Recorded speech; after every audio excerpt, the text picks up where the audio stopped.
Tarde, 13:46, información internacional. Para ello, Isel Guerra nos acompaña en el estudio de CNN Tarde. Isel, si bien ayer tuvimos día feriado, en esta parte del planeta hubo una noticia a nivel internacional muy pero muy preocupante: el ataque de Israel a Siria, con imágenes impresionantes que de hecho ya tenemos desplegadas en nuestra pantalla gigante. Tú nos cuentas, Isel, bienvenida. Hola, ¿cómo estás, José? Sí, esta imagen daba la vuelta al mundo hace algunas horas atrás con este ataque que lanzaba Israel precisamente contra la capital de Siria, contra Damasco, y con estas imágenes de equipos periodísticos que estaban en ese momento transmitiendo lo que ocurría en las instalaciones del Ministerio de Defensa de este país cuando precisamente se reporta este ataque el día de ayer. Un ataque que deja 3 víctimas fatales, así como también 34 heridos.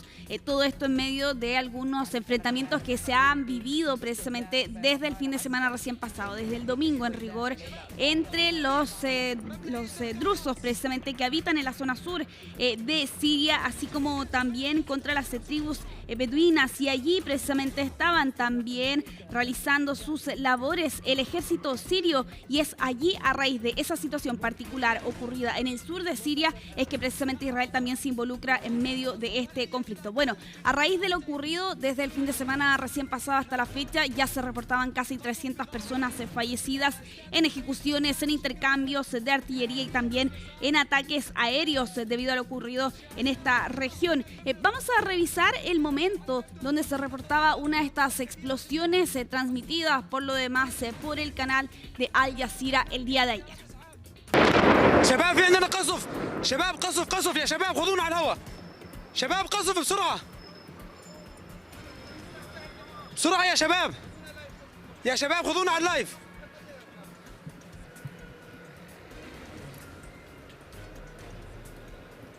قصف هيئة الأركان. Bueno, ahí el periodista precisamente da cuenta de lo que estaba ocurriendo en ese momento en las instalaciones más bien del Ministerio de Defensa de ese país. No es la única explosión, son varios los reportes de ataques aéreos precisamente que estaban ocurriendo en esos minutos en medio del aumento de las tensiones en el Medio Oriente, aunque hasta este momento pareciera que la situación se ha calmado bastante. Ayer por la tarde-noche Estados Unidos informaba que se había alcanzado alguna especie de acuerdo para deponer precisamente las hostilidades que se estaban arrastrando en los últimos días en esta zona de Siria, y particularmente lo ocurrido el día de ayer en Damasco. Lo cierto es que al tiempo en que desde la Casa Blanca informaban esa situación, un líder de estas milicias drusas rechazaba que se hubiera alcanzado alguna especie de acuerdo, pero sí lo que se ha conocido en estas últimas horas es que efectivamente las fuerzas del gobierno de Siria se están retirando precisamente de ese lugar. Hoy más temprano, el primer ministro de Israel, Benjamín Netanyahu, entregaba declaraciones respecto de la situación en la zona. Vamos a revisar lo que decía.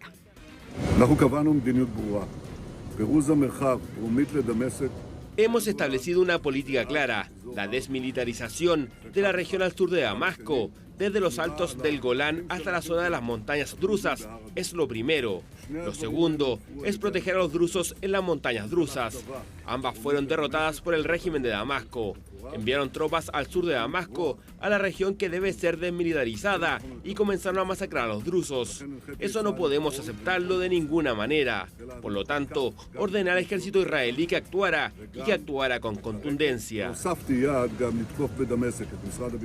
Una especie de pacto es precisamente lo que han calificado algunos analistas respecto a la cercanía entre Israel y precisamente esta comunidad, esta minoría que tiene sus raíces en la religión musulmana chiita, y claro, también por la presencia de los drusos en los altos del Golán. Nos quedamos en esta zona porque hoy conocíamos lamentablemente esta información: un ataque contra la Iglesia Católica que está en la franja de Gaza. Es la única iglesia católica que existe en el enclave palestino y fue alcanzada por ataques durante esta jornada. Lamentablemente se reportan 2 víctimas fatales, así lo informaba hoy más temprano el Patriarcado Latino de Jerusalén, Pierre Batista Pizzaballa. A eso además se suman varios heridos, entre ellos a quien vemos ahí en pantalla, el párroco Gabriel Romanelli, un argentino que lleva 30 años en el enclave palestino. La denuncia apunta a que esta única iglesia católica que existe en la Franja de Gaza fue alcanzada directamente por un tanque hoy por la mañana, dejando diversos daños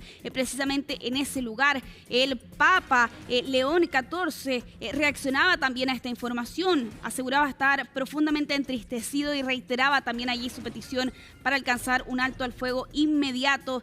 Lo cierto es que es conocida la conexión que existe entre esta iglesia y en su momento el Papa Francisco, ¿no? Se había informado que el entonces líder de la Iglesia Católica llamaba diariamente hasta esta comunidad para saber cuál era la situación precisamente en esta iglesia en medio del conflicto que ya va a cumplir 2 años en los próximos meses. Vamos a quedar pendientes, por cierto, de lo que está ocurriendo en Medio Oriente, no solo en el enclave palestino, en la Franja de Gaza, sino que también a raíz del aumento de las tensiones, producto de lo que ha ocurrido en estas últimas jornadas en Siria. Pero vamos a avanzar, vamos a continuar esta revisión internacional en India, y esto es porque hay nuevos antecedentes respecto a este accidente protagonizado por Air India hace algunas semanas atrás, que lamentablemente dejaba 260 personas fallecidas. Y dentro de los últimos antecedentes que se han conocido durante esta semana, existe un audio que revela precisamente que el piloto de Air India cortó el combustible de esta aeronave al momento de despegar.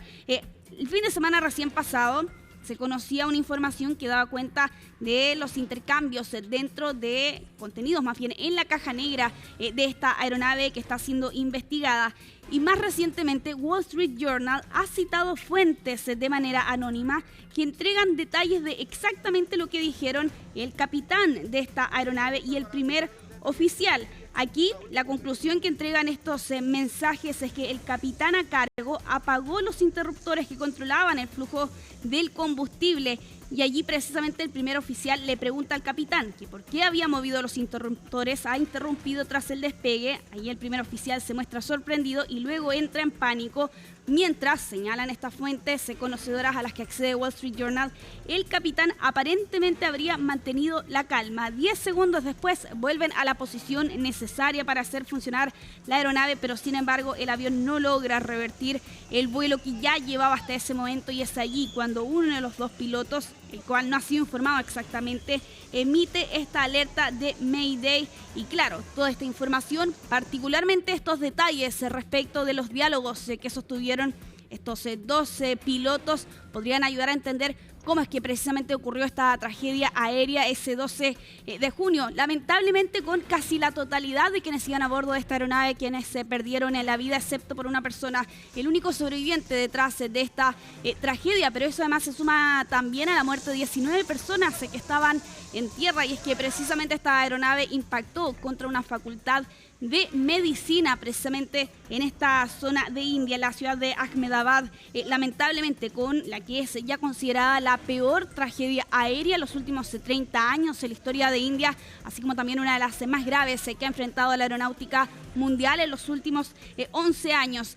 Hay muchas dudas que todavía tienen que ser resueltas. Este audio precisamente podría ayudar a los investigadores a entender el contexto detrás de lo ocurrido durante esa jornada, pero la gran pregunta que todavía queda y no logra ser del todo resuelta es si esto fue intencional o fue un error que precisamente se cortara el flujo del combustible. ¿Por qué se determina, al menos a priori, que esto no pudo haber sido un error? Bueno, porque esto tiene un sistema, un mecanismo de bloqueo que es necesario extraer antes de poder girar, y precisamente el funcionamiento, al menos hasta este momento, hace imposible creer que esto pueda haber sido precisamente un accidente, sino que más bien habría tenido un carácter intencional, aunque de todas formas las autoridades de India han puesto paños fríos a esta información y a este audio que han podido acceder precisamente algunos conocedores, y hacen un llamado más bien a esperar la investigación que tiene que ser resuelta, aunque eso podría tardar por lo demás varios años, lo advierten también allí los expertos. Cambiamos de tema, vamos a continuar en Europa con estas imágenes de este escenario del Festival Tomorrowland, que quedó completamente envuelto en llamas el día de ayer, cuando quedan algunas pocas horas para el inicio de este festival, que debería comenzar el día de mañana, y con un incendio gigantesco en este escenario principal. Todo esto cuando estamos a la espera precisamente de que los organizadores entreguen mayores detalles sobre qué van a hacer precisamente para reemplazar esta gigantesca estructura que lamentablemente fue consumida por las llamas el día de ayer en la ciudad de Boom, en Bélgica, con este incendio que se originó a eso de las 18 horas, hora local. Hay varias dudas respecto de qué fue lo que originó este incendio. Hay algunos trabajadores que reportan haber escuchado algunas explosiones al momento en que se originaron las primeras llamas. Afortunadamente no hay víctimas fatales, tampoco nadie resultó herido, pero sí, lo ven ustedes ahí en las imágenes, la magnitud de este siniestro que de alguna otra forma entorpece por lo demás la realización de este festival, que debería comenzar el día de mañana, que de hecho está previsto convoque a unas 400.000 personas aproximadamente por los próximos 2 fines de semana, y donde van a estar algunos artistas como por ejemplo entre ellos David Guetta. Lo que hemos conocido hasta este momento es que el camping que puede albergar precisamente a los asistentes ya abrió. Hay otros 14 escenarios más pequeños que van a seguir funcionando, pero claro, por eso el evento se mantiene hasta ahora. La pregunta que queda es cómo va a hacer precisamente los organizadores para reemplazar el que es sin duda el escenario principal. Cancelar el festival por completo es lo último que queremos hacer, aseguraba uno de los organizadores hoy más temprano respecto de la realización de este evento que debería comenzar en las próximas horas. Hablando de incendios, lamentablemente en este caso con un desenlace fatal, nos vamos hasta Irak. Lamentablemente más de 60 personas se perdieron la vida producto de un siniestro que ocurría en las últimas horas en esta zona de Irak, en la ciudad de Kut, en lo que se considera un local comercial. Dentro de las víctimas fatales se habla de hombres, mujeres y lamentablemente también de menores de edad. Aquí lo que han informado las autoridades es que la mayoría murió asfixiada producto del denso humo que se originó producto de este siniestro. Hasta más temprano, las autoridades reconocían que habían 14 cuerpos que permanecían sin identificar tras este incendio en este local comercial, un hipermercado de 5 pisos que solo llevaba abierto 7 días. El ministro del Interior dijo que un comité de investigación de alto nivel va a identificar todos los puntos de falla y responsabilidad, y que cualquier parte considerada negligente va a ser obligada a rendir cuentas. Ahí ven ustedes por lo demás cómo fue el resultado por lo demás de este incendio gigantesco que lamentablemente destruyó totalmente esta estructura, pero que además deja más de 60 personas fallecidas. 61 de hecho es la cifra oficial que entregan las autoridades. Cambiamos de tema, vamos a continuar en Taiwán, esta isla que desde hace un tiempo no tiene temores de que pueda eventualmente enfrentarse en una guerra o incluso un ataque de China, y cada año realizan una serie de simulacros. En esta oportunidad fueron los civiles los que protagonizaron este momento, este ensayo para la guerra, este día jueves pasado el mediodía, donde empezaron a sonar las alertas en los teléfonos con el siguiente mensaje: ataque con misiles, busque refugio de inmediato. Por eso la policía rápidamente ordenaba detener el tráfico, así como también voluntarios de defensa civil guiaba a las personas a los refugios, con una ciudad que quedaba por momentos totalmente vacía, negocios cerraban sus puertas, tal como había ocurrido en la pandemia, para llevar a cabo este simulacro anual, y donde la población debió mantenerse por algunos momentos en las estaciones de metro y de trenes. Ya para ir cerrando esta revisión internacional, lo vamos a hacer con la que sin duda es la imagen viral de este día, de esta pareja que protagonizó este momento en un concierto de Coldplay en Boston, porque por casualidad José Chris Martin, que es el Mira. vocalista de esta banda, expuso esta pareja de infieles. Iba a ser solo un concierto, pero es que la verdad, si tú revisas redes sociales en estos últimos momentos, te diría que este es uno de los temas principales. ¿Qué ocurrió? Estaban en el momento de la Kiss Cam, como se llama, ¿no? Donde los eventos muestran a las parejas que están Ya. presentes Sí, en sí. ese lugar. Y allí Chris Martin dice, oh, miren a estos dos. Bueno, estas dos personas, uno de ellos es Andy Byron, el CEO de una empresa tecnológica que ha sido identificada como Astronomer y que está abrazando a nada más y nada menos que una colega, Christine Cabot, la jefa de recursos humanos de esa compañía. Y allí se expone esta supuesta infidelidad porque rápidamente se han conocido detalles de estas dos personas. Es él, de blanco. Andy Ahí Byron, está. claro, el que se esconde por lo demás en ese registro. Bueno, esta mujer se da vuelta a la espalda, intenta tapar su rostro, pero claro, hay varios detalles que se han conocido en estas últimas horas, como por ejemplo Bueno. que efectivamente Andy Byron tendría una esposa. Se habla de una situación similar en el caso de esta mujer. Bueno, este momento José ha estado dando la vuelta Viral. al mundo y sin duda es uno de los temas principales en redes sociales. ¿Qué quieres que te diga? Pues, Isel, como dice el dicho, se pilla más rápido a un mentiroso, algo así. Bueno, ahí está la Ahí está. consecuencia. Ahí está Tal la cual. consecuencia. No sean infieles. Es el llamado que Exactamente. podemos hacer a esta hora de la Totalmente. tarde. Ya pues, Isel Responsabilidad. Guerra, gracias. Que Que esté tengas muy una bien. buena tarde. Chao, Tú nos también. vemos. 2:02, nos vamos a la pausa. Al regreso hablamos de deporte en CNN.